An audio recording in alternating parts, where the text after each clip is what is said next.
Hello and welcome to another edition of Video Games Cinemax. I am here, your host, and always here with me as well, Mr. Mark Morrison. Howdy. And well, we do have plenty to talk about. Maybe not as jam packed as last week, but there is a lot on the varying spectrum of things to discuss that happened in video game news this week. And we will get to all of that after this.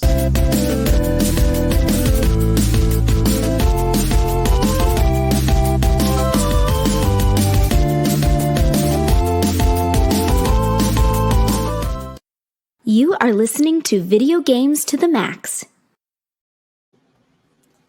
All right, so just to get the housekeeping out of the way, you can, of course, you can watch us live when we are live, usually really late on Tuesday nights, or you can watch us on demand on the W2 Network channel, YouTube. But if you do want to watch us live, they're available on demand in those places as well. But we are on the W2 Network Facebook. It's on. If you're friends with me on Facebook, It shows up on my Facebook page. It shows up on our Twitch, W2 Network on Twitch, on our Twitter as well. There's a network there as well. And of course, on my Twitter at WTimShawnee, you can also follow Mark on Twitter at Humanity Plague. And if you rather would listen, podcasts still a viable form to listen to audio things. You don't always have to watch on video, even though everybody's, pretty much usually got like a video version of the show as well. You can listen on whatever it is that you like to listen to your podcast on Spotify, Apple, iHeartRadio, Google Pods, whatever, Amazon, all that stuff. We're on there. You can listen to us through there, and also you can just subscribe to the whole W2 Network feed, as well as just us, Video Games to the Max. If you subscribe to the whole network, you get Talk the Keikis anime show. They do it every week. And then you can also get Radlitz's Damn You Hollywood movie reviews, which they just and they also do TV shows as well. They just did the Orville season 3 a little bit ago before we started recording, and they'll do that Metal Hammer of Doom as well. So you get some good stuff in there if you subscribe to the network.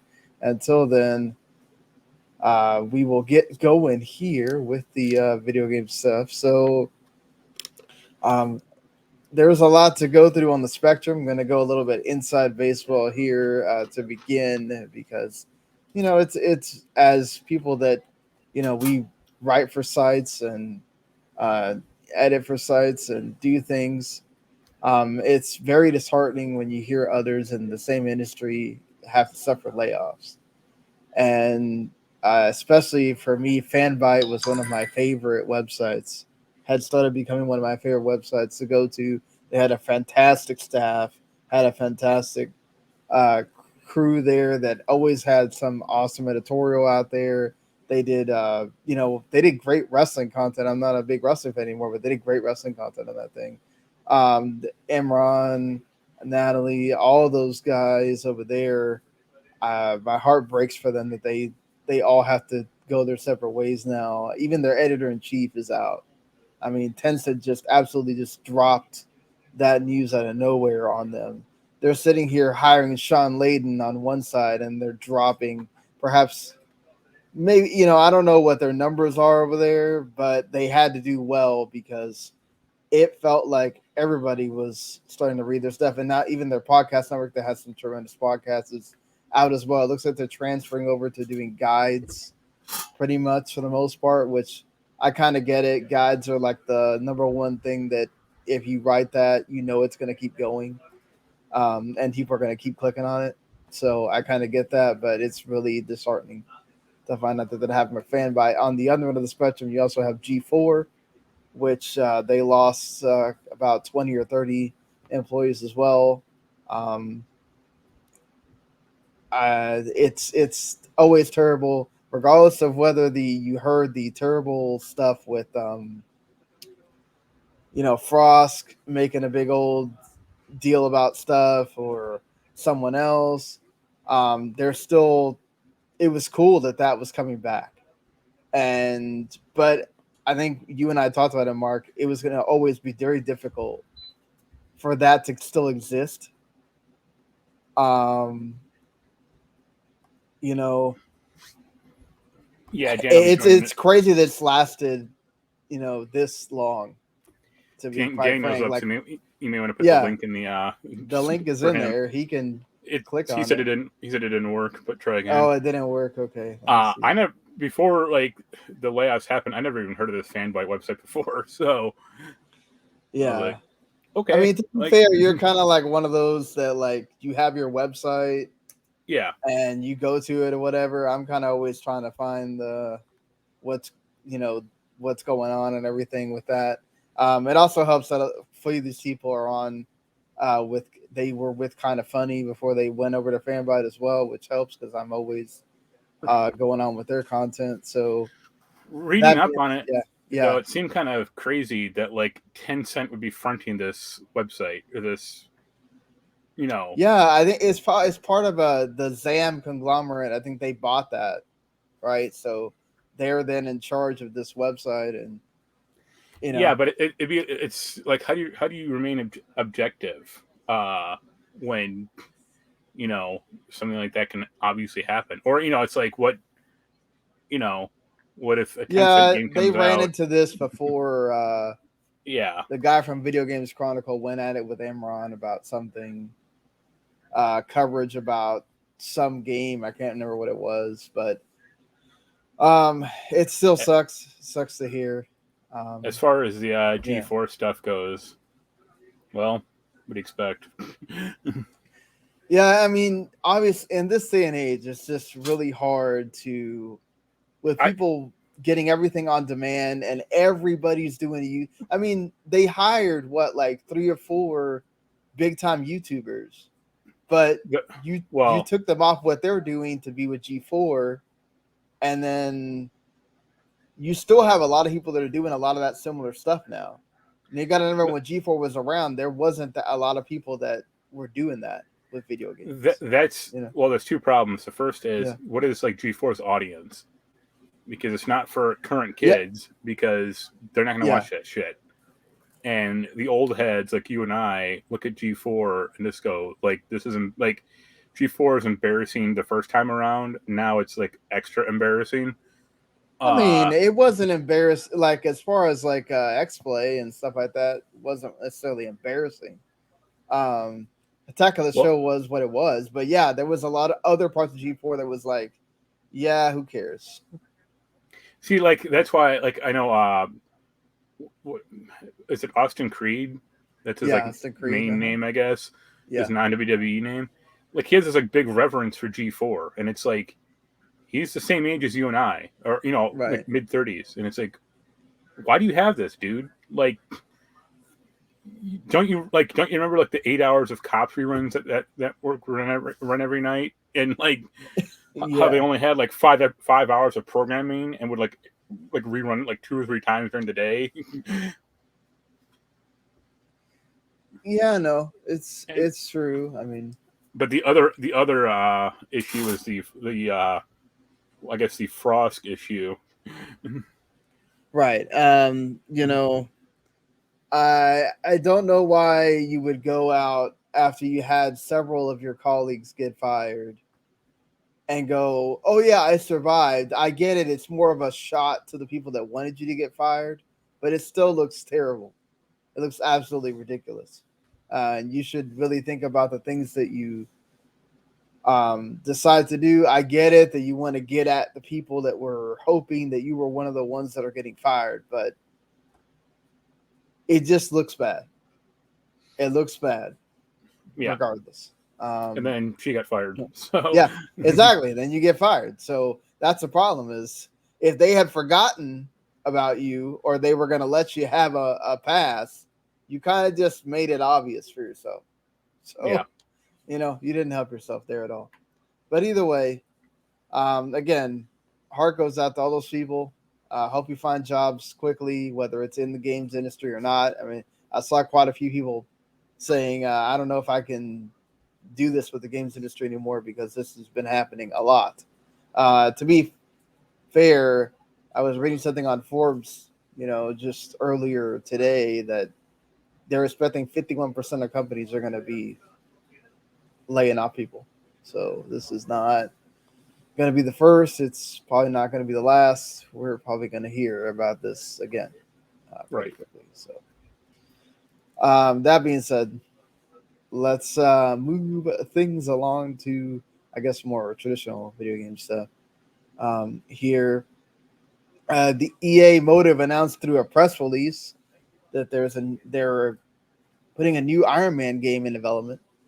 So this was the same company that we just talked about, wasn't it? That they were doing an Iron Man game in 2019, and that got canned. Well, all of a sudden they're doing another one here. This is a single-player, third-person action adventure title. It's currently in pre-production, so that means we're not going to see it for quite a while. Olivier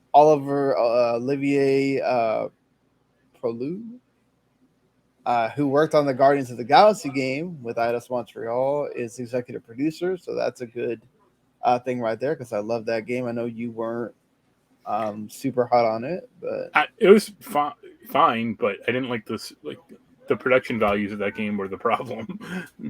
Yeah, it is. We've had this conversation many times about Square-Enix and the Western studios. But yeah, Motive, the last game they made was the Star Wars. What's it? Squadrons?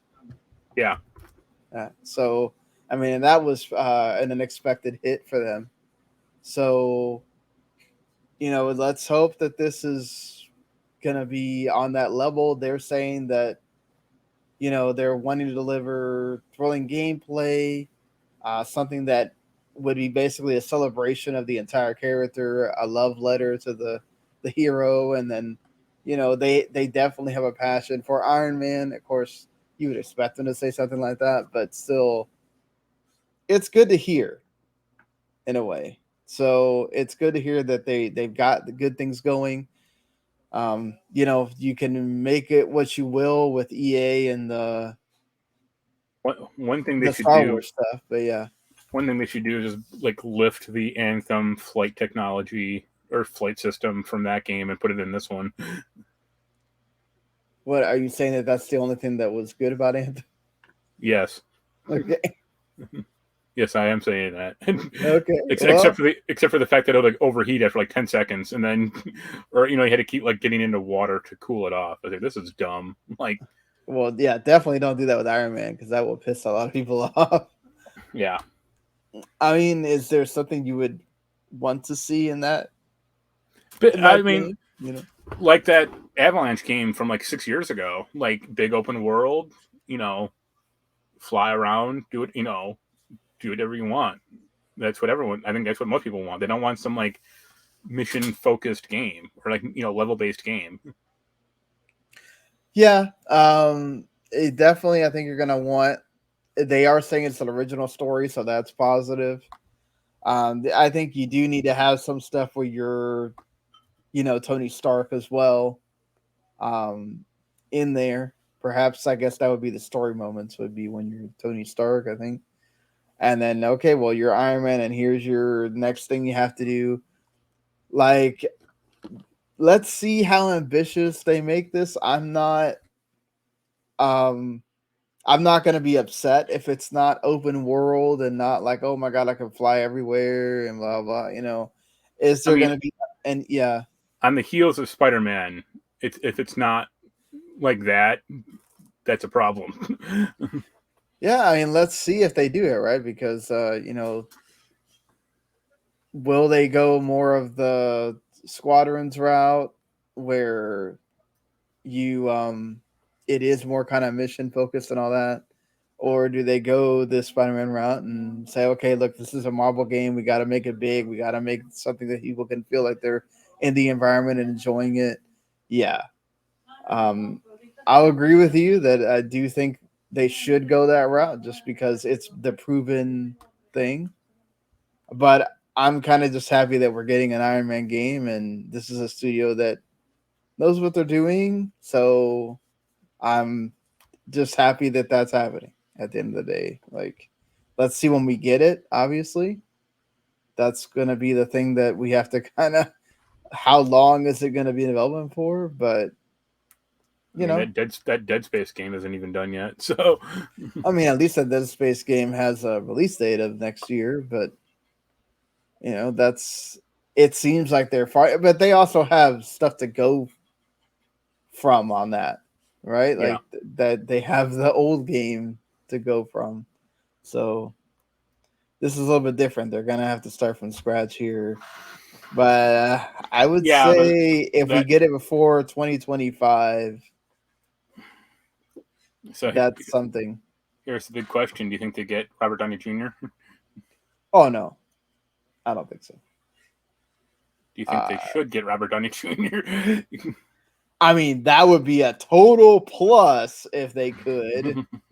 Definitely would be a huge selling mark for that game. They could get. It doesn't matter if that game, was kind of just middling. If you had Robert Downey Jr. doing the lines, I think that would just get people to be like, "All right, I'm bumping this up like 2 points already." So yeah, it depends on how much Disney's invested there. Yeah. Or if it is even connected to the MCU at all, or if it's just, That's the thing, is because they're saying it's an original story, I don't think so. And it really only seems that Disney puts the big bucks out for stuff that's going to be on Disney Plus or in the movies. When it comes to their games, you're not getting these, especially on the Marvel side, you're not getting those actors to come back for roles like this, so... It'd be really funny if they got like Chris Evans to voice him instead. Yeah, that would be interesting for sure. I would expect probably like maybe one of the ones that have been Iron Man for the cartoons. If not, the traditional video game voices that you are used to hearing. Who did Iron Man for the Avengers game? Oh, I think that was Troy Baker. Yeah, I guess they could try to get Troy Baker to do it, right? One of him, or maybe Nolan North or someone like that. Yeah. So, but again, this is always cool news that we're getting. All right, Daniel, you're here. Hey everyone, sorry I had to use a different browser for some unknown reason. Yeah. Any thoughts on the? We're about to close on it, so you came at the right time. Any thoughts on the Iron Man game announcement? Could be good, could be terrible. We'll just have to wait and see. Hey man, Iron Man 2 is good, just like the movie. I think it's one of those properties right now that is so ingrained in people's head with Robert Downey Jr. playing Tony Stark. If they try to go away from it, a lot of people's complaints are going to be, it doesn't feel like Iron Man. That was the Avengers problem. Yeah, well, the Avengers wasn't really trying to... Wasn't the story more about Kamala Khan than it was about the Avengers themselves? Yeah, but they looked at all the designs from the MCU. Yeah, that was the problem. If they had gone with like pure comic book designs, it would have worked better. But they used the MCU designs just to not have any voices, the personalities be different. It just would have been better if they had used a different design. Yeah, fair enough. I mean, that's the thing with this, is that it being in pre-production, there's going to be a lot of stuff we're going to find out in the next, who knows how long, until we get any kind of reveal for this. So, considering how, I would say, like Ubisoft with their Star Wars game, we haven't seen anything from that yet, and it's been at least a year. So I would expect we're going to go through the same cycle here with Iron Man. It'll be at least a couple of years before we see something. I'm sure. A couple of years easy. Unless someone does what happened earlier this week, which got to be very careful what we do here because don't want to get thrown into the inevitable takedown and everything else that's going to happen here with Grand Theft Auto 6. Hold on, show any clips or footage. And I'm definitely not going to be putting up. No, I can't even show a trailer of Grand Theft Auto 4. We get copyright claims. So Rockstar is huge about please don't show anything about our games at all. But anyway, show a trailer for Bully. They don't care about that. So we'll do a trailer for table tennis. Yep. I mean, obviously, at this point, table tennis might have a shot at coming back before Bully. Really. That being said, I think Grand Theft Auto, obviously, it's the biggest property that Rockstar has. They did not want this to get out at all. And mainly part of that is because of the terrible social media is at its worst when you see stuff like this. Like, most people don't understand game development at all, and they don't understand why this is why people are so secret about things, because when you have things like this get out, what people do? Oh, that looks terrible. Oh, like, dude, this is super early. Of course, it's not going to look the best. Like, this is not optimized stuff that's ready to go. Like, it's just, but just, yeah. No, I was going to say, did either of you actually watch the footage or any of the trailers or anything? I saw some screenshots. I didn't want to participate in this. So I watched 2 of the trailers. The one in the restaurant or the fast food place, and then the one that's more development, I guess, like of the woman outside, like being shot at by cops. And like, that's some of the pictures I saw. Yeah, like the textures aren't there, obviously. Like she's fine, and there are like 1 or 2 cops that are like detailed, but like the other cops are basically like stick figures or like Avatar men. Yeah, but like it looked good. I thought, even way in alpha or barely a game. Like the main female cop that they showed, that kept like focusing on, like looked good, like how she animated, and she had like several different like poses and stuff like that. So all the people that are going like, "Oh, it looks bad," you're like, "You guys are idiots." Like, well, I mean, I think it's not only that; it's like this is a studio that, like, we know if there's anything, the graphics department's not going to be any issues at all, right? So, like, I wouldn't worry too much about how it looks right now, because they do a great job in making sure that this game's going to be top notch when they do have it come out. So I don't worry about that stuff. I think people are just, again, it's social media. They love to find things to get upset about and all of that, as I'm trying to fix this camera. But it sucks for the company, because this could delay Grand Theft Auto more, right? Well, I said it wouldn't, or that it wouldn't. Yeah. They're going to try for it not to, but I think we'll have to see. I mean, even the fact that the F.B.I. is getting involved at this point, trying to find the hacker, which... If they can't find my Facebook hacker, go figure. Yeah. Well, it's funny. These businesses could accidentally publish people's private information, credit card numbers, yet somebody steals alpha footage from them. Oh no, we've got to get the F.B.I. involved. Yeah. Yeah, but I mean, this affects them.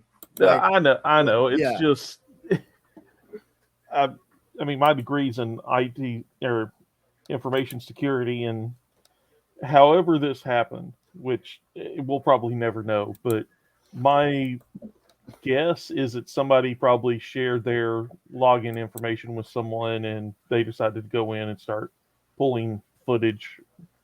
But supposedly is that they appear to be legitimate. It's claimed that the leaker have downloaded videos from Slack, so it's probably exactly what you're saying. Somebody left their Slack login available for somebody else to get. Somebody hacked into their Slack. or somebody gave login information and thought they could trust that person, and then Well, and then there's also the chance that it's a disgruntled former or soon-to-be former employee that just decided, well, screw everyone, I'm doing this, and put it out there. Yeah, that too. But that could be it.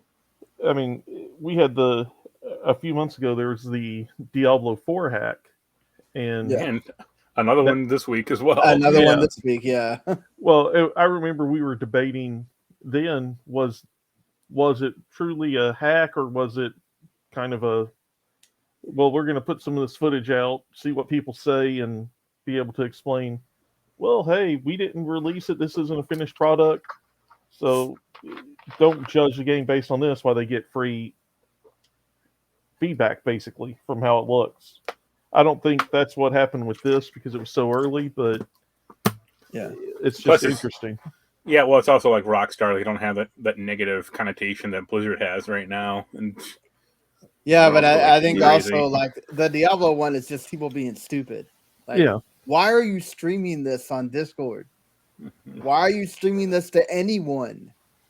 With an easily identifiable and searchable ID tag. Like, you are not supposed to be doing this kind of stuff. It's probably somebody like trying to show their friend, oh, look, I work on this game. And it's just like, dude, like, you cannot be trusting. There's stuff that, let's say Keith or someone else has, found out at Outer Haven, or even I've been sent things before, and I don't go around telling Marc everything that comes into my DMs or whatever, because even though, I feel like I can trust Marc or whatever, it still just, they ask, please do not send this to anyone. Don't talk about it. Even when we're going to talk about some idiot later, idiot YouTuber, like, there's a reason why they tell you, please do not post anything about this until such and such day. That's just how it works, man. Like, and then this alpha footage leaking is just, it sucks. It sucks for all the people that work on that game that are now, there's probably some lunatics out there trying to find these same people and, death threatening them and other kind of crap too, because there's people that are just stupid. And they don't, even though it's very clear these are early builds of this game, there's no way this game is going to look like that when it gets anywhere near to being shown to the public. And people are going to take that and they're going to be like, oh, remember when And I love the fact that you have various developers and publishers coming out and saying, oh, look at this game. You guys keep saying the graphics are the first thing that gets made. Well, look at how that looked 2 years ago. And I love that we keep seeing that, so that you see that solidarity and people just understanding that, hey, this is what happens in every single game. You shouldn't be going around trying to hack this stuff. It's not good. We had the same problem with the Last of Us Part 2 leaks as well. People already had their minds made about the game, looking at footage that's not the end of the game. Like, or it's not the final build of the game. I mean, it's just, it's stupid. I hate that we have to talk about this stuff. And if there was a website, I think it's, I can't remember what the name of it is. They just had to deal with Rockstar finally ending their settlement. I think it was with, because they posted something from the last leak that happened. So you just don't want to get involved in this stuff because they're going to come at you hard and it's really not worth it. And I think they also had stuff from the supposed Red Dead Redemption remake in there. So yeah, it's not great. The Diablo one's just some idiot. I'm sorry. Like, I don't feel bad for somebody that is streaming something that you're not supposed to be streaming and then somebody gets a hold of it. Like, at the end of the day, don't do that, man. Yeah. Just don't. you know, or like put yourself on, like lock your Discord so nobody else can get into it or whatever. I don't know. It just doesn't make sense to me why you're showing this stuff to people, but you kind of put that on yourself at that point. Anybody else want to make a comment before we move on? The GTA 6 thing reminding me of Pulp Fiction. I guess as I mentioned already, there is a YouTuber named Dan Allen Gaming that decided to have an alt account called The Real Insider on Twitter, and he accidentally DM'd the wrong person on the wrong account, which I think we've all had that happen if you have two accounts. Or like I've done that before with the network account on Twitter instead of like my own account, where I was requesting something, some PR thing, and I messed with the wrong account. They're like, okay. I swear you were talking to me with a different account earlier. I was like, yep, I'm sorry, that's my personal one, but I'm the same person. They're like, okay. But that's nothing compared to what happened here. Apparently, he sent down the worst guy you could send down a rabbit hole in Jason Schreier to, on his vacation, mind you, look up past tweets and kind of look at both the accounts and find out that he was essentially getting coverage from Ubisoft and other companies, and then he was breaking the NDAs on this other account. For he wasn't getting money out of this. He was doing it just for internet clout. And now he's probably going to get nothing. No, he's probably going to get sued. There's a difference. Yeah, he's going to get sued, and then all the clout that he had before is going to go down the tubes because he's not going to get access to crap anymore. So, like, this is also just why people say, oh man, the gaming industry is too secretive. Oh, why don't they just say things and whatever? And it's like, well, you have idiots like this. They make it hard for everybody else. Now, this is another case where more people will not get access to things because they can't trust you because you have got people like this. And it sucks. It's not great. Sucks for Ubisoft. I mean, Ubisoft unfortunately gets all their crap leaked, whether it's this guy or somebody else. But it's just like I don't get it. Like, you already get access, right? Because you have 189,000 subscribers on YouTube. Why did you need to go do this too? Like, that's kind of the funnier things I saw. Is like when this story broke about like, oh, this big YouTuber leaked this stuff, and I'm like, I never heard of this guy, and I'm like, he has less than 200,000 subscribers. Like, that's a big YouTuber. Like, really? Yeah. I mean, it is in a way. There's people that can't even get, 1,000. So yeah, but like the Mario Maker streamer I fucking follow on YouTube has like 780,000. So right. But I mean, we don't know if he's already developed that trust factor with certain studios, right? And sometimes it's not all about the following you have; it's about the trust factor. And when you break that trust, it's very hard to get that back. And it makes it very difficult for these companies, especially the big ones, to trust smaller outlets or influencers. I don't know if this is going to affect influencers or YouTubers going forward, get them getting any access or whatever. But it's, I can tell you from the story of when we got Mario Kart 8 to review for Switch, the amount of stuff I had to go through, emails I had to get from various PR people within Nintendo You had to sign over your first official daughter, but you don't mention her anymore.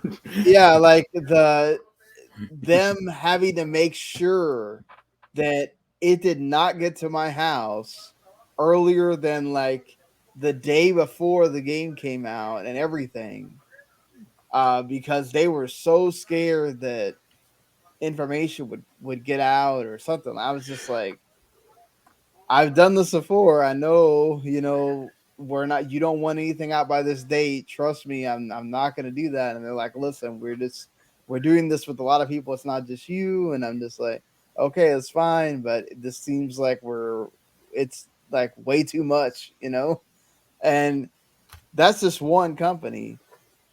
There's also, so many times you have to sign NDAs or embargoes and you can't talk about something, and then you go around having somebody break it.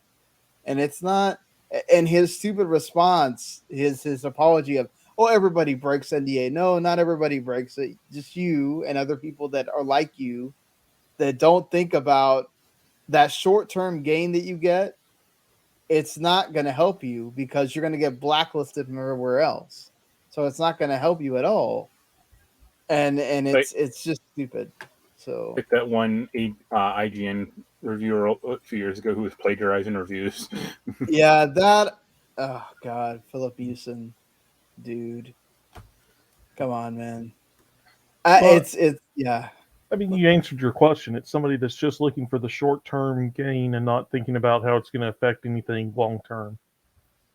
But like, I just don't get it. Like, you're not getting money from somebody to have this alt account.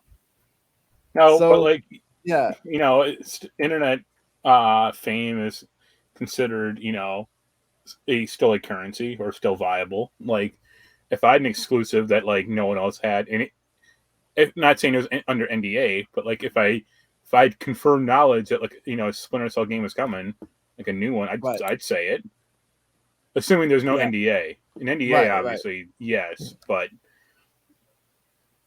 well, and being able to be known as somebody that's breaking this type of news is also what will get you more subscribers, which can make him more money on his channel. Yeah. But if you're keeping those two channels separate, but the paycheck's still going the same, Yeah. Yeah. Just make sure you don't get Jason Schreier in your case, because you're screwed after that. Speaking of exclusives, this new website that has popped up in the last, I don't know, couple weeks, what Insider Gaming was called, was going around with information that I haven't seen anybody else corroborate yet. And this was like a couple of days ago. So I don't know if this week later on we'll get other sites corroborating it, but it's a rumor going around that apparently Sony is considering doing an overhaul in the middle of next year where they would release a PS5 that has a detachable disk drive. It doesn't say that they would stop releasing the other two and then just basically, depending on the order, decide if your PlayStation is going to have a disk drive or not. But I kind of assume they would. First of all, I don't believe this rumor at all. Yeah, because I saw like some other site had a report about like this wasn't for the disk drive; it was for like the hard drive or like storage, not like the Blu-ray drive. That's more possible. Second of all, external drive, this is stupid because anyone could just plug in like an interface to a computer, rip the Blu-ray drive, whatever content's on the disc, and then start working on a PS5 emulator. That's why like the Xbox 360 HD DVD drive never like played games, because like, that's a good vector to run unsigned code or to get shit off an Xbox 360 quite easily. Yeah. It doesn't really. Also, I just don't think that this is like a smart thing. Like, okay, if you're gonna say, okay, we're gonna make one SKU, and we're removing the we're gonna take the digital only one. That's gonna be our main SKU, and then okay, if you want a disk drive, then here you'll get the detachable disk drive with it. Oh, and this will be a way we can cut manufacturing cost and then lower the cost of all the reason why we did that price increase. We're gonna lower it back down to the normal what it used to cost. Like, okay, I guess that could happen, but I could also just see so many people lose those detachable disk drives, and then they have to order them again, and it just becomes such a hassle. I don't know. It just also, I think Sony would have announced that if they were gonna. Yeah, to me, it sounds like somebody got a hold of like internal speculation emails, ideas that they were kicking around about what could happen, but probably didn't go any further than just wondering if they could do something like this. I mean, in a way, somebody told them a story like, "Oh, well, at one point they were thinking about doing this," and then I mean, in a way, it kind of makes sense because, like you said, if people keep losing the disk drives and they have to keep buying new ones, that's more money for Sony. But I think there's too much of a risk of, like Mark said, somebody using it to build an emulator. It's not going to happen. Remember, I mean, this is a while ago, but remember some of the dumbass speculation that like Microsoft was going to announce like an Xbox 360, like you could use the hard drive as an MP3 player, and it's like, yeah, that really happened. Yeah. I mean, they did. Microsoft did lower the amount of checks or whatever that you have to do now when you want to play your game offline, but you still have to do some of them. So I just don't think that this would work for Sony either. Like, it's just. Also, I like the little blurb about like, oh, it's not going to ruin the console aesthetics. And it's like, what is going to be like a slot loading drive? You can just like pop it in and out, like an old car stereo or something. Yeah, like, oh, it's going to be a USB thing you stick in the back of the PS5, and and now you put the disc through here. So how is it gonna? Don't you need the disc to be using the internals of the system? Or, well, I mean, honestly, the disc. It's not like Xbox where it installs. I think it's still partial. Does it still partially install only on PS5, or it installs everything? I installed everything. Okay, yeah. So like, the disc is just there to start make the game. Yeah, to start it's like a authentication check, and that's it. You know? So I mean, I don't know. It doesn't make sense. There could be other things that they could do. Release a portable UMD drive. There we go. Yeah. I could definitely see them if they wanted to include one that's more expensive that has a external, an extra external drive or a bigger hard drive in it, but I don't see them doing something like this. It's just seems weird. But at least we know that if you get the PSVR 2, you're not going to be able to carry your PSVR library with you because it's not compatible. Apparently, this is part of a PlayStation blog podcast, and they wanted to make sure that there was nothing that was going to hold back the PSVR 2. So that was part of the reason. It's there's a lot more with the PSVR 2 that wouldn't be in the PSVR 1 that's not in the PSVR 1. And I don't know if it's just something like that or something else that makes it difficult. But yeah, I don't know. Or maybe they looked at the amount of playtime with all these PSVR 1 games and said, this doesn't seem worth it. I could see that happening because there weren't like. I could see them like backward emulating like the 5 or 6 PSVR 1 games that are actually like worth a damn. So that's it. Like, believe me, I'm sure Beat Saber 2 or Beat Saber we work in a PSVR 2, no goddamn problem. Well, and I don't think anybody that had a PSVR and got a PS5 is really surprised to hear this news when you had to send away for a dongle to plug in just to get it to work on the new console. I mean, I didn't expect anything to transfer over once I saw that was what was happening. I knew they were already done with the old one. They're moving on to the new one. A lot like what Facebook is doing, really, with Rift and the Oculus now. The Rift head stuff doesn't have to be compatible with the Rift headsets anymore. Yeah. Now it's all Quest 2 all the time. Yep. Yeah. Yeah, I mean, it's just, it makes sense.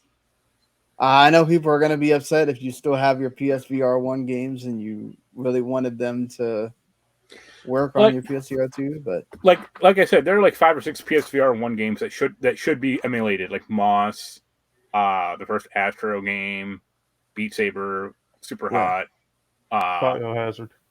Yeah. Maybe that Iron Man thing.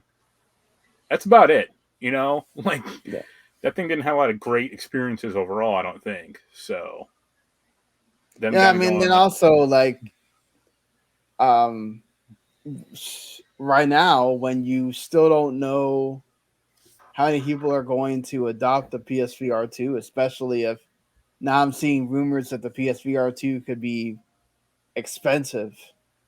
Like, I always heard of like 500. Possibly even more than the 500. If it's more than that, that thing is dead in the water. Yeah. So if you're only going to have a limited amount of people that are going to be buying that thing, why would you go through the extra effort of making sure that these games that they're probably not going to buy make sure work on this? Like you said, if I'm pretty sure that whatever that Team Asobi's working on is an Astrobot 2. Yeah. It may even be for the PSVR 2, which would make me sad because I really want to be able to play that without outside of the VR. But if that's what it's on, then I get it, right? It was a huge seller for the PSVR 1. You really need to? Yeah, I mean, they could make Astrobot 1 work on that, no problem. Both the Moss games, all of that. But I don't see them making this huge foray into that. Plus, I mean, it wasn't until the PS4 that Sony. I mean, yeah, Sony didn't do it with the PS4, right? Because they couldn't get it to work. The PS3 emulation to work. And then the PS5 they had to, but that's different, right? There was some people that owned the PS4. I guess they just kind of said, well, it'd be a lot of trouble to make this work, and it. So that being said, I mean, at least there is some positives there for people that had the PSVR 2. They're going to try to make it the best it can be. But at least we know that Like a Dragon is continuing, but it won't have the Yakuza name in the United States anymore. They have chosen the people at Sega and the Rigatoku Studio. I don't know, I just said that wrong. They just decided to name it very much like it is in Japan. So in Japan, it's not called Yakuza; it's called Like a Dragon. This would be kind of the equivalent of Capcom deciding to name Resident Evil Biohazard. So if you don't know, in Japan, the Resident Evil games are called Biohazard, and here they're called Resident Evil. So, it's just weird, Mark. It's too late in the game, and Yakuza, like, to their detriment, has gotten too big. Exactly, like this is the wrong time to do that. Like, and I would have done it before Like a Dragon. Like, How did I know with Yakuza 0? That was a game that kind of kickstarted it back again. Also the inherent problem is I hate when they change names like in the middle of whatever. Like, it's always going to be Dr. Robotnik to me, not fucking Dr. Eggman. Yeah. Or, Koopa, it's Koopa, not Bowser. Or Princess Peach, no, Princess Toadstool. Princess Peach that's been a while. So that's an N64. Like, not that long. I mean, considering that's how long that's been. I mean, I was also the same game that changed Koopa's name to Bowser, and it's like, no. Yeah. I mean, I think they wanted to make them actually feel like they had names, so I can kind of understand that in a way. Koopa is a name. Yeah. But they had other things named Koopa, so they had to distinguish it, That's why Koopa-Ling worked, because they're like Koopa's little soldiers, not, the Bowser kids. No, Koopa kids. That's way cooler. Yeah. I don't know. Yeah, I told this to Jens, and he was all excited because he was like, "Oh, it makes more sense because the historical games." And I'm like, I don't care. What? So he was agreeing that it. Yeah, he was all for it, and I'm like, no, that's dumb. Well, all right then. No, it's one of those things where, like, how many people are going to be confused and go, "Oh, this is Yakuza, okay,"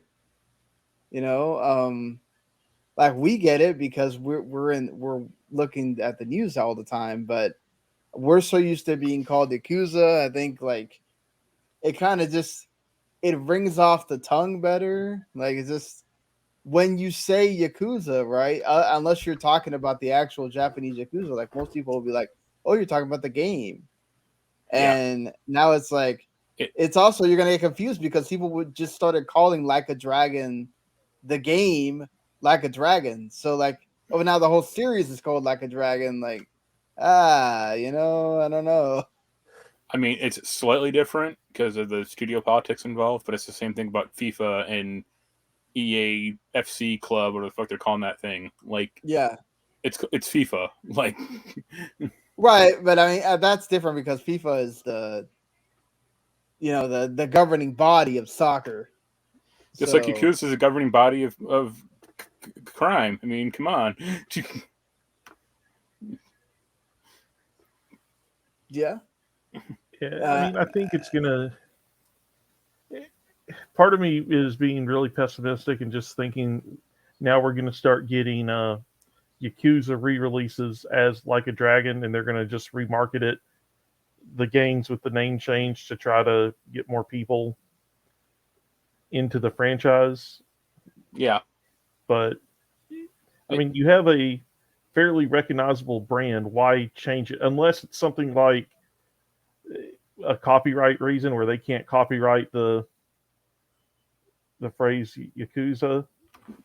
I mean, that's the only thing I can really think of. John Yakuza wanted his name back. So. Well, it's like the Sci-Fi Channel back before it was Syfy, SYFY, and the only reason they changed it was because they couldn't trademark the phrase sci-fi. Right. Sci-Fi Channel they could, but they couldn't just do sci-fi, so they changed it. Yeah. Well, that could be it too, but it's just they feel like, okay, well, let's just make it closer to what it is in Japan. It's all one thing instead of, okay, we got to rename it when we make things over here. I mean, for most people, it will still be forever Yakuza. Like, it's never going to just, I think, come out of because the other games are not going to, I mean, unless they do that, I guess they could start making physical copies, and they could rename it on the digital stores, Like a Dragon Kiwami, or Like a Dragon 6 or whatever, I guess. Well, and they kind of have to if they're going to the point where they're renaming the franchise. They're going to have to do that. Otherwise, casual people that enjoy Like a Dragon will never know they could go play these other games that are the same franchise. Yeah.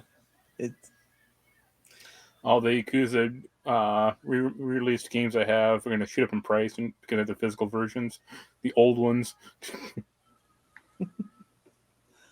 Well, yeah. At least they did.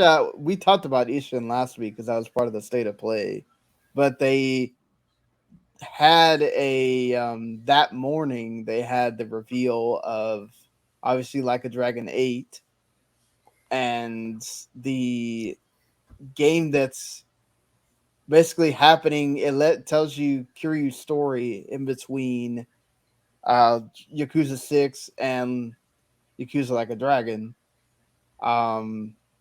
which the name is freaking amazing in English. What's why didn't I have that in front of me? I have to go find it. But the name is freaking awesome. It's like the one who sealed his face or something like that, which is like great. Yeah, I mean, but Mark, there was a lot of people that were kind of upset at, oh, this is time to move on. Like, I'm done with Kiryu. Like, let it be about each, because they also revealed that Like a Dragon 8 is going to have Kiryu as sort of like a, I guess, part of the party, or he's going to be a major character or he's whatever. on the box art. He's right next to Ichiban. So, are you cool with that, or did you want it to be? I like, thought they okay, did this a is nice Ichiban's job. time. I thought they did a nice job in Yakuza 6 of writing Kiryu off or giving him like a good story, but I think he's still too popular of a character. And I at least like the fact they made him look a lot older in this one. It'll be fun hearing him bitch about how old he is now. And how his dragon tattoo is like sagging on his back.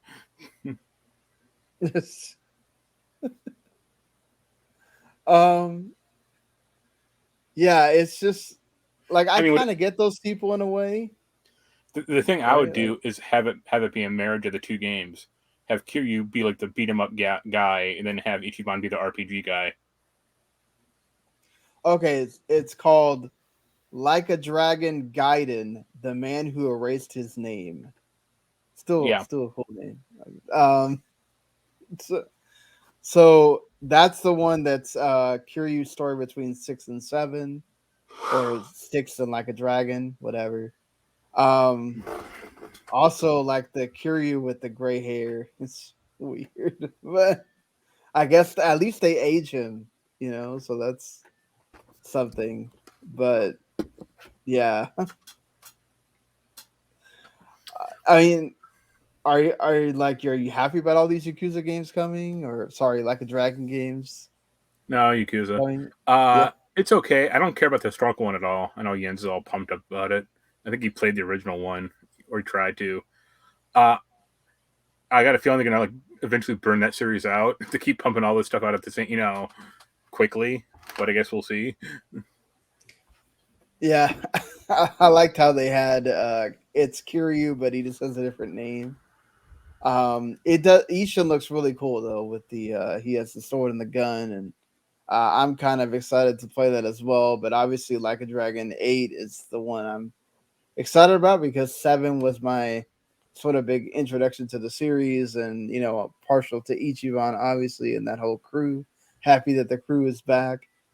Gonna be fun to see what surprises they give us and everything else. So yeah, I mean, it's great that the series has gotten popular enough to where they are releasing a lot of games. But like you, Mark, I am worried about are people going to get fatigue with Yakuza, and then it gets burnt out really fast. Yeah. But at least that's some cool announcements that we got from Sega there. Konami also announced Suikoden 1 and 2 remasters as well. So these are HD remasters of Gate Rune and the Dun and Unification Wars. They're going to be releasing on all of the consoles, Switch, PS4, Xbox One, and PC. via Steam. They're going to have some graphical, mechanical, and quality life improvements. They're not going to really touch the sprites. They're just going to update them in HD and then mess more with the, I guess, the backgrounds.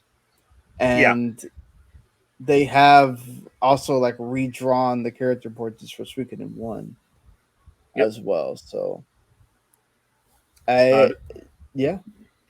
I was going to say, this is the only news that mattered this week. Supposedly Konami has a lot of stuff in the can. They just don't want to reveal it all, but that's cool that they are doing this remaster or these remasters. If they're anything like the we got those Castlevania collections and everything, so if they do this right, I think we're going to see a lot of people.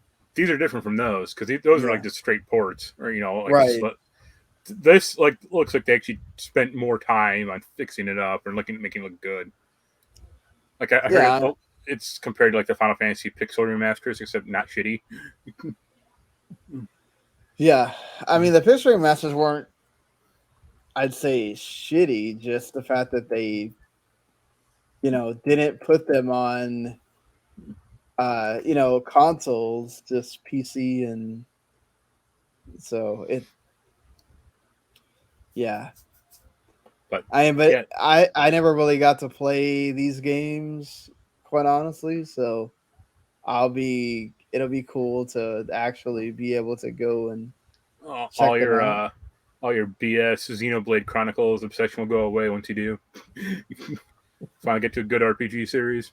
Oh, stop that! What are you talking about here? Well, I'm kind of the same way. I've been aware of the franchise. I've wanted to play the games in them, but I've never really had an opportunity. When I saw this news, I was actually thinking that would be something good to pick up and just be able to finally get into this. Yeah. Yeah, I mean that's like a day one purchase, or if they come out with some stupid collector's edition, I'll buy that. I mean, they looked really good too. They're not like as clean and pretty looking as like, let's say, like when they do an HD 2D, but they still look pretty cool. And gotta give Konami credit. I mean, at least for their back catalog, they're doing them justice. They can't make a new game to save their life or anything as far as it goes right now, but yeah. They didn't actually announce who's like making this thing though. That was like the weird part. They just said like Konami, but I was like, you guys don't have anyone left, so who's actually fronting this development? Yeah, that's the weird thing. They don't really talk about who their like studios are. Like we don't really. It's all just okay, Konami, and that's it. So, even there, like when I've tried in the past when they were still making stuff, even their PR is kind of like secretive as well. So, hopefully this thing doesn't cost $300 like Suikoden 2 costs. No, yeah, I mean that's a positive too, right? We can get Suikoden 1 and 2 at a decent price and not have to go pay ridiculous aftermarket costs from that as well. So, as you did, right? You had to pay crazy amounts of money. So. Yep. And it is coming sometime next year. So I think someone like leaked it on Steam. It was like March, like really, really soon. Yeah, damn, that's pretty quick then. So we already have 2023's Game of the Year settled. I don't know if that would count for Game of the Year. That's sure. I guess just to be fair, because we talked about the Sony when they raised their prices outside of the US, Phil Spencer was asked about if he would raise, or if Microsoft would raise prices for Xbox. They said that not at this time, but he obviously can't rule out anything. Can't ever say completely no to something. Basically, But he doesn't really want to, especially because the Series S isn't giving people incredible value at this point with that $300 price point. So, I don't think that he says this about everything, so I don't really know that you can really make too much about this. Like, this is the same thing he said when this thing wasn't going to be exclusive or all this other. He always says, "Well, I can't say no for sure, but you never know in the future." Like, I don't put a lot of stock in this, quite frankly. It'd be funny if he said, "We're going to do the opposite. We're going to raise it in America and keep it the same everywhere else." No, what would really be funny is if they said, "We'll do the opposite and we're going to lower our prices by $50 for the Series X." Yeah. Keep the S the same, but lower the Series X price, and then see what happens. Like, really stick it to Sony at that point. Like, just like, we're gonna. I mean, it is good that we're seeing a lot more stock for both the PS5 and Series consoles going up. So perhaps by the time we get to the holiday season, people can actually buy them this time, and it won't be this crazy mad rush to not find anything. And nice dream, especially with the PS5 one. Yeah. Elden Ring already won one award at the Japan Game Awards. Not really surprising. Elden Ring is going to win a lot of awards this year. So, but good to see that it's already getting honors, and especially for Miyazaki and From Software. So, I don't know if anything you wanted to say about this, Mark. It's the game of the year for every site. Come 4 months from now. I mean, I don't know if it will be for every site, but yeah, I'm sure probably for most sites. Probably not for Switch exclusive sites, but yeah, exactly not. But someone get Elden Ring running on Switch and run out like 4 frames a second. Just really quick, they came out with the MPD for August. No surprise that Madden is number 1. At all, Saints Row is actually number 2. That's actually pretty decent considering it did not get good reviews at all. Yeah, all positive buzz. Yeah. And Elden Ring was right there at number 4 behind Marvel Spider-Man. Dude, those Marvel Spider-Man games do not go away. They keep staying up there, along with Mario Kart and Minecraft and Lego Star Wars. I'm just happy that Xenoblade Chronicles 3 is still there in the top 10 for now. And Soul Hackers 2 is there at 15. So that's not too bad, actually. No. That's not too bad. I still don't think it's going to be selling well, but and it's there. I think it's in the top on PlayStation as well, so that's a positive. Yeah. And hey, at least hardware sales grew as well, 14% over a year ago, so that's positive too. I guess that it obviously helps that there's more stock for PS5 and Xbox Series going forward now. But yep, just always nice to know what those numbers are.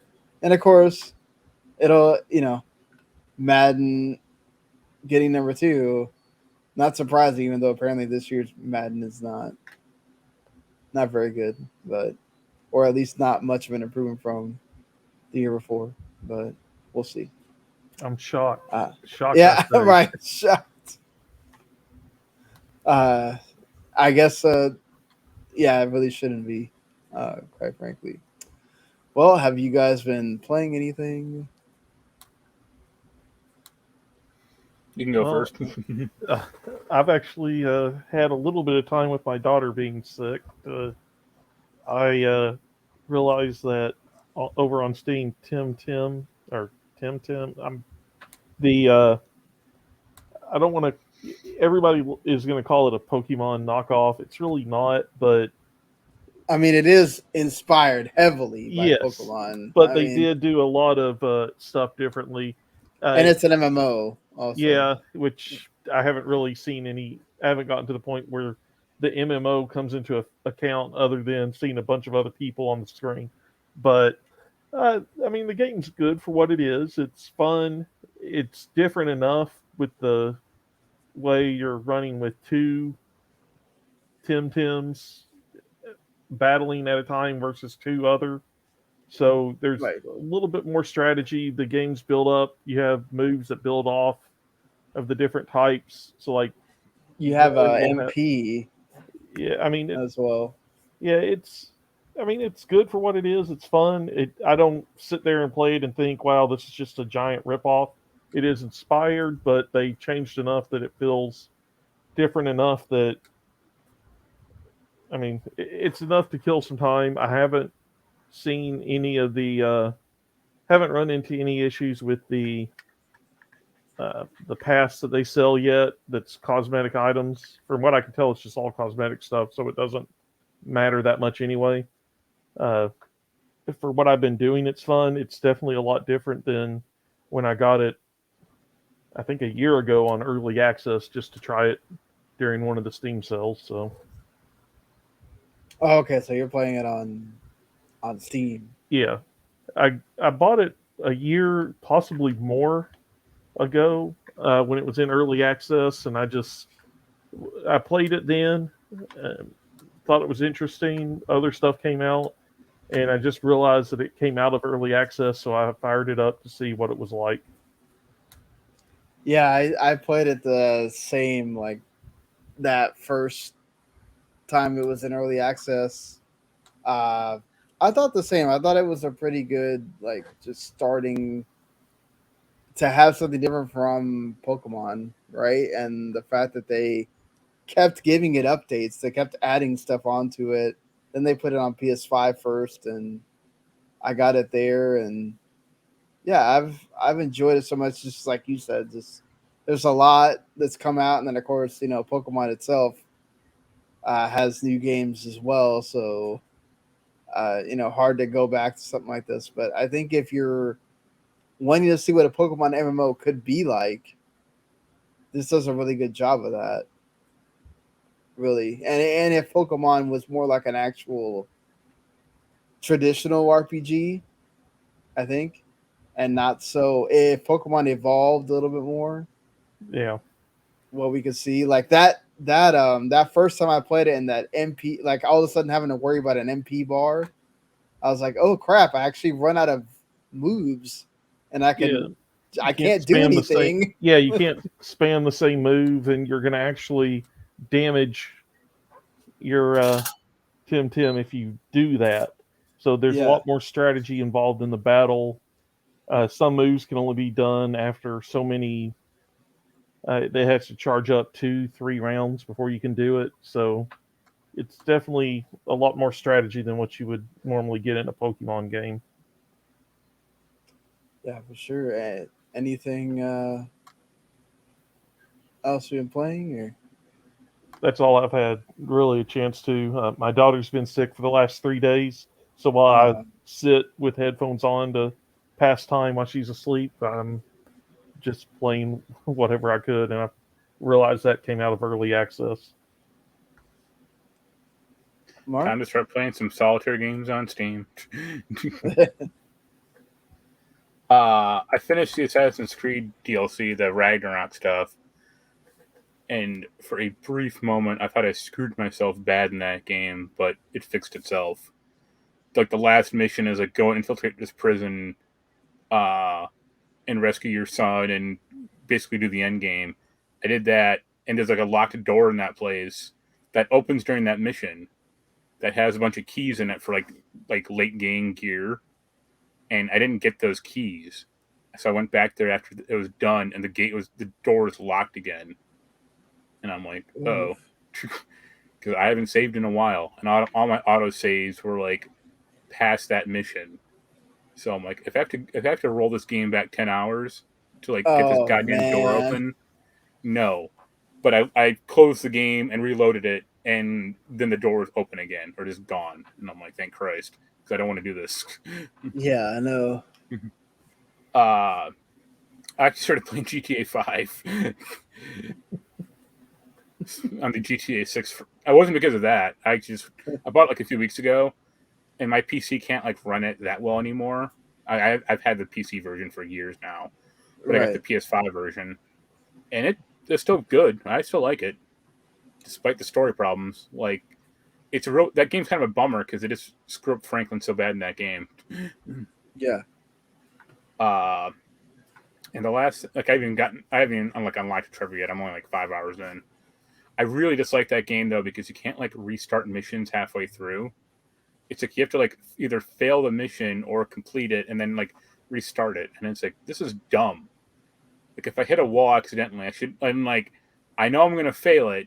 It's like, let me restart it right goddamn now. I don't, let's skip the me failing this part and let me just restart it right now, please. Yeah. And the last thing is they hacked Super Nintendo support on the Analog Pocket, so it's been fun. It like looks really well. It looks really good, and it works well. And most of the games are supported.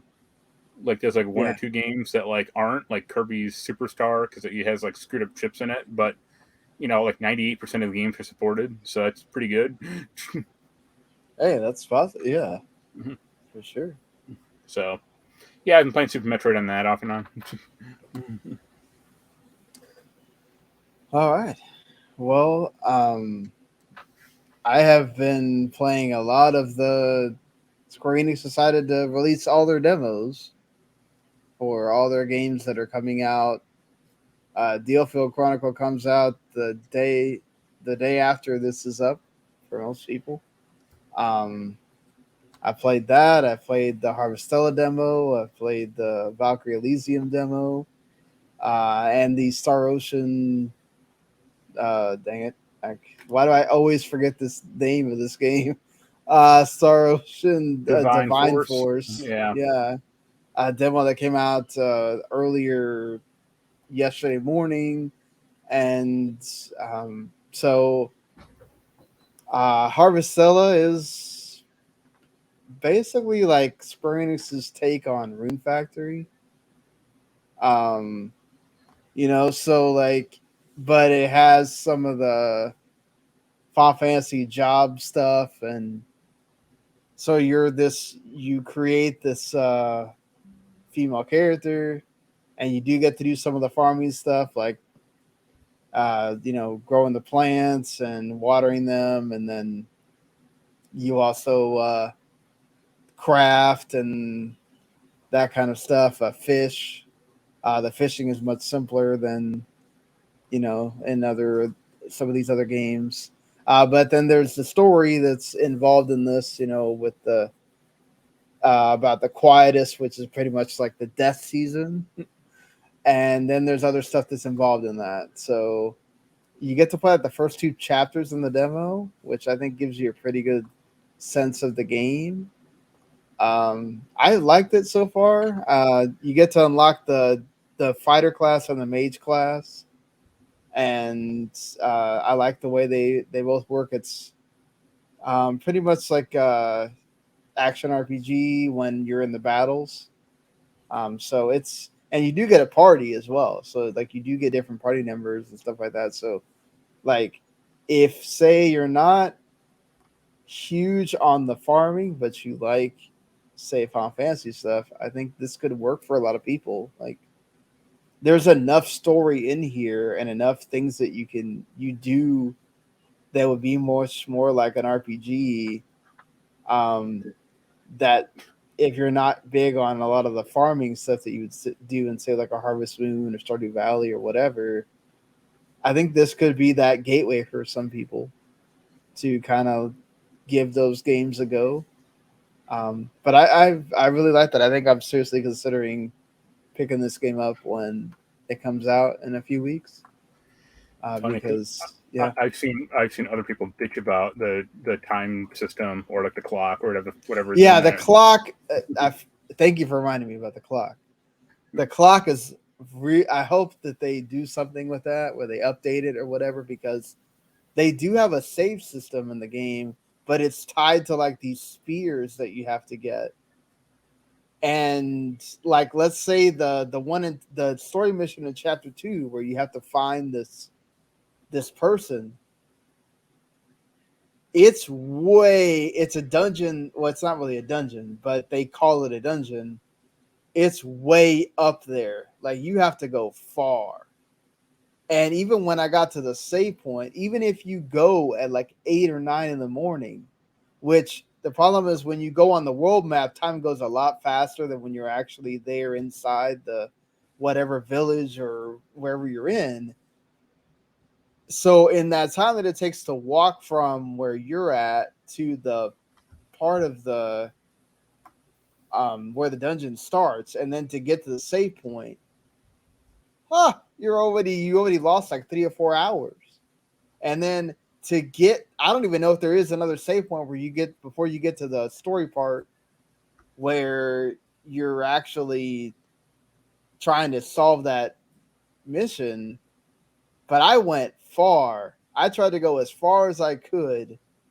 And you run into so many enemies. You can try to go by them and stuff like that. You don't have to fight every single enemy that's there. But there's some of them that actually like block your path, so you have to fight them. And of course, obviously being the mage class, you're a bit slower to attack than you are as the fighter. You can switch between them. So it's not like you're stuck in that class or whatever. You can switch between them. But man, if I didn't have, and then also like getting healing items is not like something you can just buy at the store. You have to the only time I've gotten healing items is when they just gave them to me as part of the just going through the days. So that's another thing too. If you run into a problem where you're trying to get through all these enemies and they keep attacking you, if I didn't have those healing items, I would have died. So yeah, it's just that clock system is a little bit too quick. Like maybe in the actual game, it's not a big deal because you're not timed as far as the days go.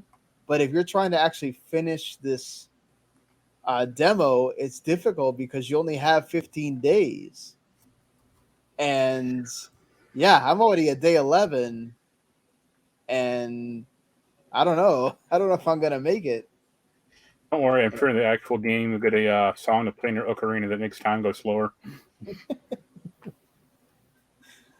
I thought Diofield Chronicle was actually pretty decent. It plays more like Command and Conquer, or Halo Wars or whatever than, like Triangle Strategy, traditional strategy RPG, whatever. So this one's like where you actually like command the units and you have to send them into the battle and all that stuff. It has a story which is, pretty. We're not far in it at all to really be able to tell you anything. But you start out with these 3 people that are part of they're just a mercenary team, and then they get added to this fleet that's part of this nation, and then you're trying to do missions based off of that. But from the little bit I played, it's if you like games like Command and Conquer or Halo Wars or whatever, then you might like it because there is Final Fantasy stuff in there. Like immediately you get a little orb that you can summon Bahamut and have Bahamut go down and freaking smash the enemy units or whatever. So interesting that they're just like they're making these games that don't have anything to do with Final Fantasy, and they're just putting the Final Fantasy like elements in there now.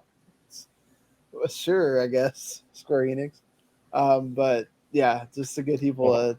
Hey, it's the only thing that got left. So yeah, I just thought that was funny. I was like, well, this is not a Final Fantasy game, but okay, sure. Neither is Forspoken, but yeah, here we are. Bahamut's in here, cool. We're going to find out later that all the games are somehow interconnected. Yeah, exactly. They're all part of some big, Square-Enix family thing. At the end of every game, the main character will wake up and they'll be in the Animus. Right. That's exactly what's those two games did cross over. I'm not kidding. Oh, really? Oh, that's right. Yeah, that's true. Final Fantasy 15. Yeah. Valkyrie Elysium, that demo was fun. So you're basically just controlling the one Valkyrie, but you can summon other characters to like fight with you for a limited time, and like depending on which one you summon, that controls the element that you have on your weapon at that moment. So it helps when you go and you're fighting these, like, say, like zombie characters that are weak to electricity. Well, you summon the guy that has the electricity, and all of a sudden your sword has that for the duration of the guys out there. There's a big boss battle at the end of the first chapter that was pretty fun. It seems like you can do a lot of customization with the changing of the weapons and all that stuff with her. There's a story with Odin basically making you so that you're his like conduit to go kill these worlds and these monsters that come out. So yeah, it seems like it could be pretty interesting. It probably better of the games that are all coming out in this all together. This seems like it could be one of the better ones. I had a lot of fun just playing. So, and then the way you traverse the world is pretty interesting as well. So, yeah, I think this is actually, hopefully, this is a good like revamp for this series that hasn't had a new game in a while. And then if you get the digital edition or the deluxe, you get the Valkyrie Profile, the first game, the PSP version. So there's that too. But yeah, I mean, I definitely think that people should try this out before they go and plop $60 on that game with all these other games coming out around the same time. But I think hopefully this is going to be one of the better ones. Conversely, Star Ocean, I don't know. Unfortunately, that series, as fondly as I remember it from like the PS3 game, which I think is the last one that was like good. This one could be decent, but I just think it's going to be one of those that it comes out and then no one's going to talk about it. Yeah, it's like most of the Star Ocean games.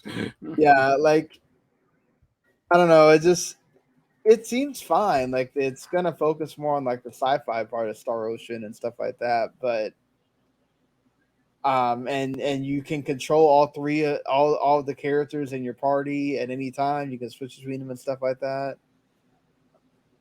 It seems decent. It's just, I don't know. It's the one that like I played it and I was like, okay, well, this could work. It's fun. Like the gameplay's fun and everything. There's a lot of talking, which like, all right. For a demo, it felt like there was a lot of talking going on. But yeah, just if you like Star Ocean, I guess you're probably already excited about this. But out of all these games that are coming out in a short period of time, I think this is the one that's going to get kind of glossed over, unfortunately. Probably along with Diofield Chronicle, I think. I think like those out of the four, you're going to see a lot of people probably talking about Harvestella. You're going to get a lot of talk about Valkyrie because it's that series coming back. And the other two, I think, are going to suffer because of that. Like Diofield, you've already had a lot of strategy RPGs this year, so I don't know. But I will say the robot that makes it to where you can like fly around and do stuff in this.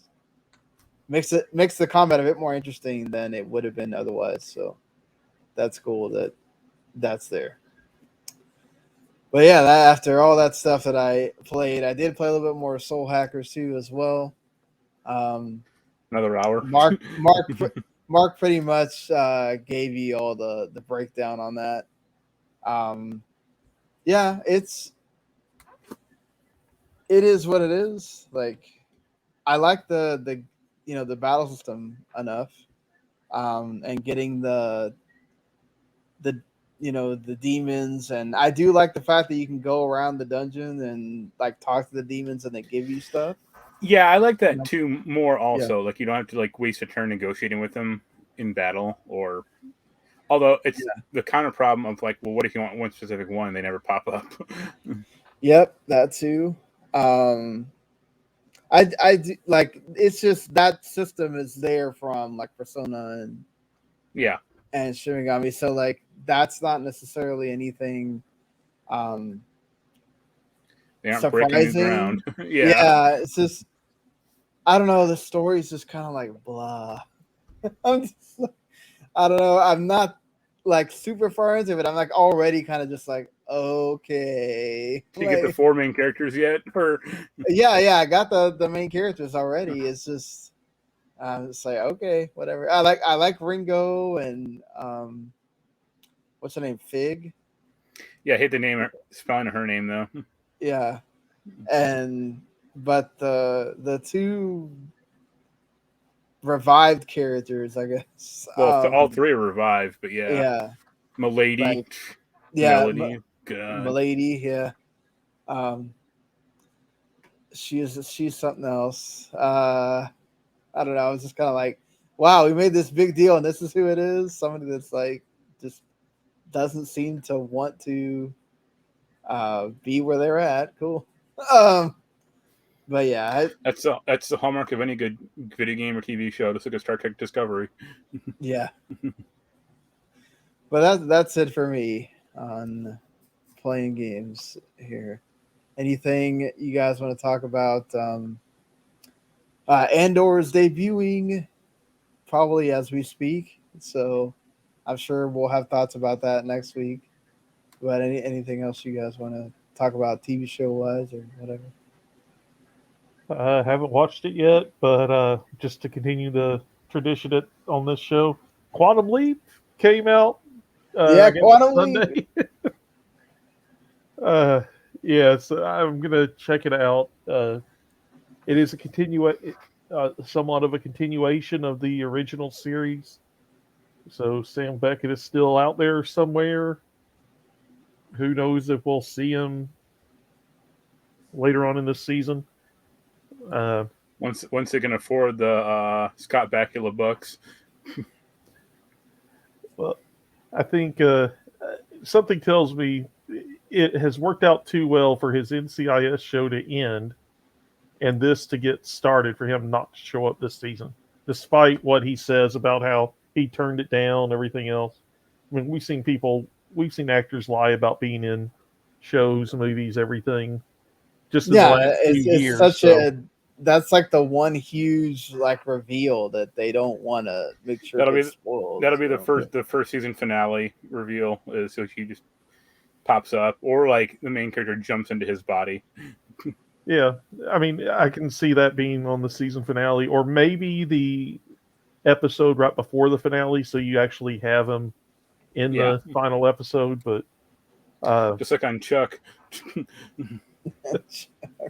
I miss that show. I did really like that show. But yeah, Lower Decks is still good if you're a Star Trek fan. I'm trying to think what else. Harley Quinn just ended their run. It was a strong season where we're set up with the 4th season of, I don't want to give anything away, but we're set up that she could be doing something different in the 4th season than what we've seen the past few seasons.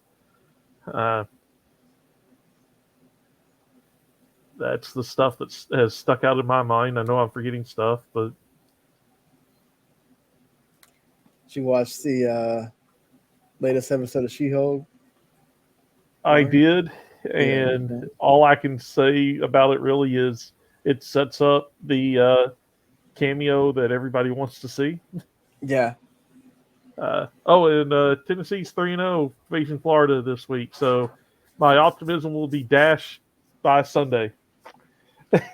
Yep, Arkansas is the same way, 3-0. Let's see if they can beat Texas A&M and keep it going, and then they'll just lose Alabama, and it won't matter. We'll see. Well, so I get game day is going to be in Knoxville, so I get to watch Tennessee get killed live to a national audience on CBS. Oof. If history is any indication, right? Let's hope history doesn't repeat itself. And what do they get if they win? A trip down to LSU. Nah. And then the week after that, Alabama. Yeesh. Talk about a rough 3-game schedule there. Yep. Yeah. I watched Clerks 3. Oh, you did? Yeah. How was it? It was actually playing in my local theater, and it wasn't like as cheap as it should have been, but it was cheaper than other prices. If you're grading on a curve of Kevin Smith films, it's probably like a 6 out of 10 compared to like his past 15 years of darkness. Yeah. As like a film, I'd say it's like 5 out of 10. There are some really bad moments in it. Like Amy Sedaris is terrible, and so is Justin Long. And they're in like, oh my god, one of the worst sequences ever. And there's a sequence of like cameos by other actors, like Ben Affleck and Sarah Michelle Gellar, that is so cringeworthy. Like I had my hands in my face trying to stop it from happening. But as a story, it's fine. And the nice thing I liked about it was they got a lot of people from Clerks 1 in it. Yeah. Like, one gag doesn't work because they basically like recreate Clerks 1 30 years later. So the one gag that doesn't work is in Clerks 1, there's a scene, a quick gag of like a little girl smoking a cigarette. Oh, buying the cigarettes? Only now she's like 35, and it's like, wait, what? Like, I understand the reference, but like, this is dumb. Like, yeah. But like, everything looks, it looks good. Like, they recreate a lot of like sequences and shots from Clerks 1. So, I think it's a good like love letter to Clerks 1. But you have to like really like Clerks 1 to like this thing. And the Clerks 2 character Elias is terrible. And the whole movie, and I'm not kidding when I say this, is centered on the idea that cryptocurrency and NFTs are a good thing. Oh my lord! Well, let's be fair to it. When it was being filmed, I think it was everything was still at a high. Yeah, but Kevin Smith is in the forefront of this bullshit, where he was trying to sell that his Kilroy was here, like horror anthology thing, as an NFT, and he does this like shuck and jaw. Like he tried to like sell Red State at an auction, like the distribution, but like he basically like, sold it to himself. And it's like, no, you idiot!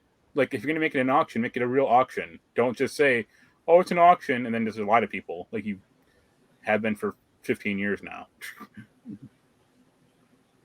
So I think it's fine. Like like I said, you really have to like Kevin Smith, but it's not as grotesque. I feel like most people that are probably going to go see this have some kind of affinity with Kevin Smith or Clerks. It's not as grotesque or as unbearable as Jay and Silent Bob 2. Well, that's a positive. Yeah. I will definitely just wait till it shows up on some streaming service. Yeah, Blu-ray or digital. That's plenty okay. Yeah, I was going to go see it, but it came out on my anniversary. Right. And then my wife said no. She has seen the other movies, but she doesn't remember them. Well, it's a perfect romantic movie, man. Come on. Yeah. Well, hey, I'll argue up and down. Clerks 2 is actually a really funny movie. Everybody has enjoyed it. Even if they didn't get all of the callback references, they still enjoyed it for what it was. And I mean, I was looking forward to Clerks 3 just to see the characters on the screen again. I like parts of Jay and Silent Bob reboot. The whole thing was just terrible, but there are parts of it I could watch and enjoy it. Like that one character named Jihad. Oh, what a great part that was. Or the Russian villain that's a villain because they're Russian and for some reason they decided to attack a Comic-Con. Yeah. But, I mean, then you have the funny instances of the Chris Hemsworth cameo as the hologram. Saying, and I can't believe I have to say this, but please don't do something to the hologram because you will burn yourself. I mean, there are parts that are good. There are other parts that aren't. He really needs to get back with Mosier for the editing, I think. Yes. That's where everything started to go downhill.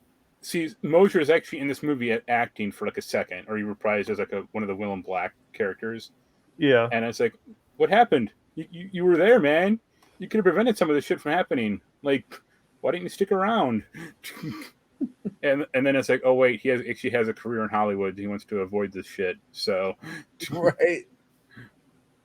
And then you look at the people that Kevin Smith does get to show up, and I mean, like I said, in Reboot, I enjoyed parts of it. The story was terrible, especially the final act. But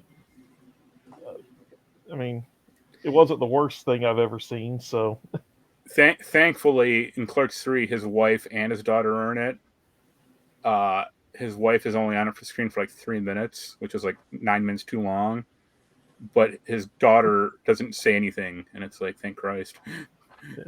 Well, his daughter, she's not the worst actress, but she shouldn't be the lead in some of these. Yeah, she's in it for like 2 quick cameos, and that's it. And it's like, all right, it's good enough, you know? Well, like, I had no problem with his wife being in her role in Jay and Silent Bob Strike Back. Yeah, because she only had like 9 lines, and she wasn't like super bitchy. Right, but then as it goes on, she got more and more. Clerks 2, it was. Oh man. Well, yeah, but I feel like her personality worked in Clerks 2 for the character she was playing. Well, you'll love Clerks 3 then. But I mean, I'm looking forward to it. But like you said, at this point, I'm just going to wait till it hits streaming because the only way I can see it now is by paying the full price Fathom event ticket. Yeah, oh heck no. I mean, it's at the theaters around me, it's like $12.50, so it's not terrible, but yeah, that's actually how much my ticket was. Like the more expensive one was like $15, and I was like, no. I thought it was going to be $5 because I saw a matinee, but it's actually like $11, and I'm like, I'm already here. So yeah, I mean, I know Tuesdays or at least around me, they do the $5 movies, which is what I was getting excited for until I saw the regular price. I'm like, never mind, I'm good. Yeah, that's a thing around me as well. The movie theater next to me does that too for Tuesdays. So I'm like, yep, that might be the day I go see movies from now on. See, my local theater just has like every day is a matinee day, or before 6 p.m. it's $5. So, all right, good. cool. I wish the ones around here did that. Yeah, some of them do it, but a lot of times it's not that cheap. I think it's like $8 or something like that. Yeah, I think the ones around me are $9 for a matinee. Yeah, Jens doesn't like to go to movies now because they're expensive, and he also can't get loaded beforehand. And it's like, that's not a great reason to stop going to movie theaters, Yeah.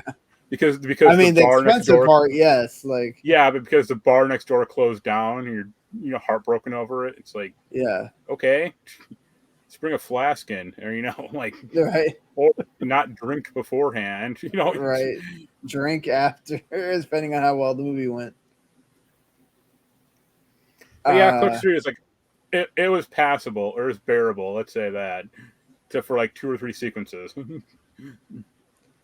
Yeah, well, that's good. At least it wasn't like an atrocity that you spent your morning going to or something. Yeah. If it was another reboot, I was gonna walk out. I watched that. I've watched I guess 6 episodes of the 10 of the Cyberpunk anime. Does it make me want to play Cyberpunk? Yes, but I don't want to play it because I don't like. It's not going to be like that. So, no. Plus Studio Trigger is great. Like I love everything Studio Trigger usually does. But the show is really good. I think people should watch it. I think you can say what you want about CD Projekt's games, but they hit it with the actual other stuff when it comes to like Witcher and Cyberpunk. And I don't blame them for saying that they're going to keep that IP going, just not update 2077 anymore, because the world is actually like really interesting. Like Marc says, it makes me want to check out Cyberpunk 2077. But I really like the main character, and then all the other characters that are in that show. So I think it's really good. I think you guys should check it out. I think it's worth watching, and they're really quick. They're like 20 minutes. When you cut out the intros and the outros, so I'm too busy watching the Fallen Skies over here. Sorry. Yeah, lots of blood, lots of crazy stuff happening. So it's plenty of things there for people, like there's typical anime stuff, but at least it like tries to stay true to what it is, and I appreciate that.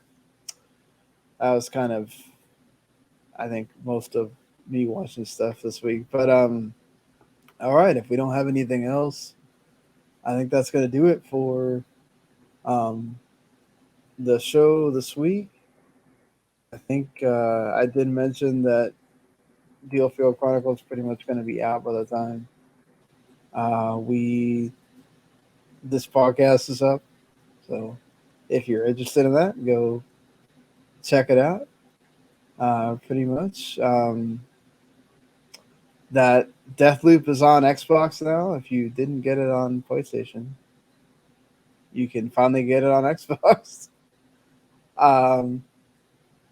And yeah, I think that's sort of it until we get to the Valkyrie Elysium and all that comes out. I think.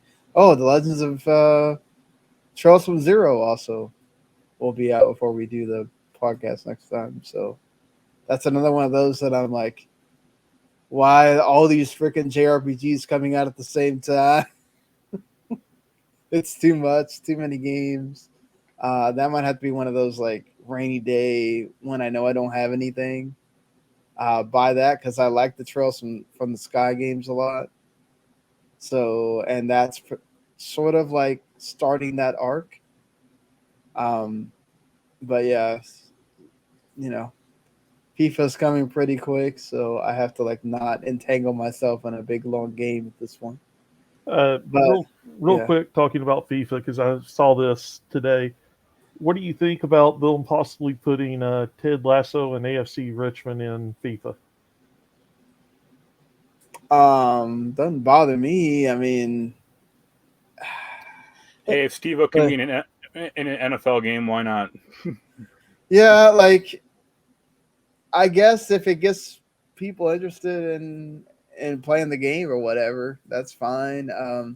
Are they gonna like if it's gonna be we're gonna add an extra story part with Ted Lasso? I don't know. That depending on who writes it, that could actually be good. Yeah. I mean, my thing with Ted Lasso is mainly that I love Ted Lasso as a show. I love the fact that it's more not it's about the soccer, obviously. It's about the team and everything else, but I just don't like what it has done to anytime you mention an American overseas playing soccer, you automatically get the Ted Lasso reference. So like it's become this like bad moniker that you give Americans. Hey, there's that Ryan Reynolds soccer show out now. What? Yeah. Yeah, no, I have been watching that too. I've been watching that too. Yeah. I like the one last week. Everything Wells or All About Wells, where they just went through and it was those two in a room talking and doing basically a late night. Part of it was a late night show segment. Part of it was like a cooking show segment. Yeah. But I was laughing throughout that. That show is definitely. I didn't know what to expect when I started watching it, and I was like, "Wow, this is actually really good."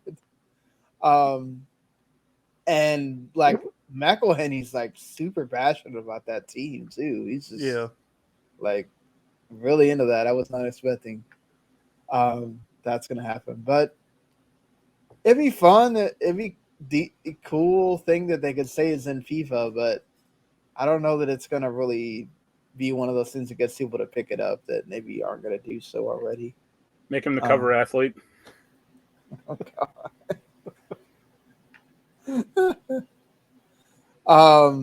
Yeah. But all right. If you like what you heard or watched, you can always subscribe to WTO Network on podcasts or on YouTube or wherever. Or just subscribe Video Games to the Max and you'll get whenever we make a new episode. Until next week, everybody. We'll see you later. Later. Later.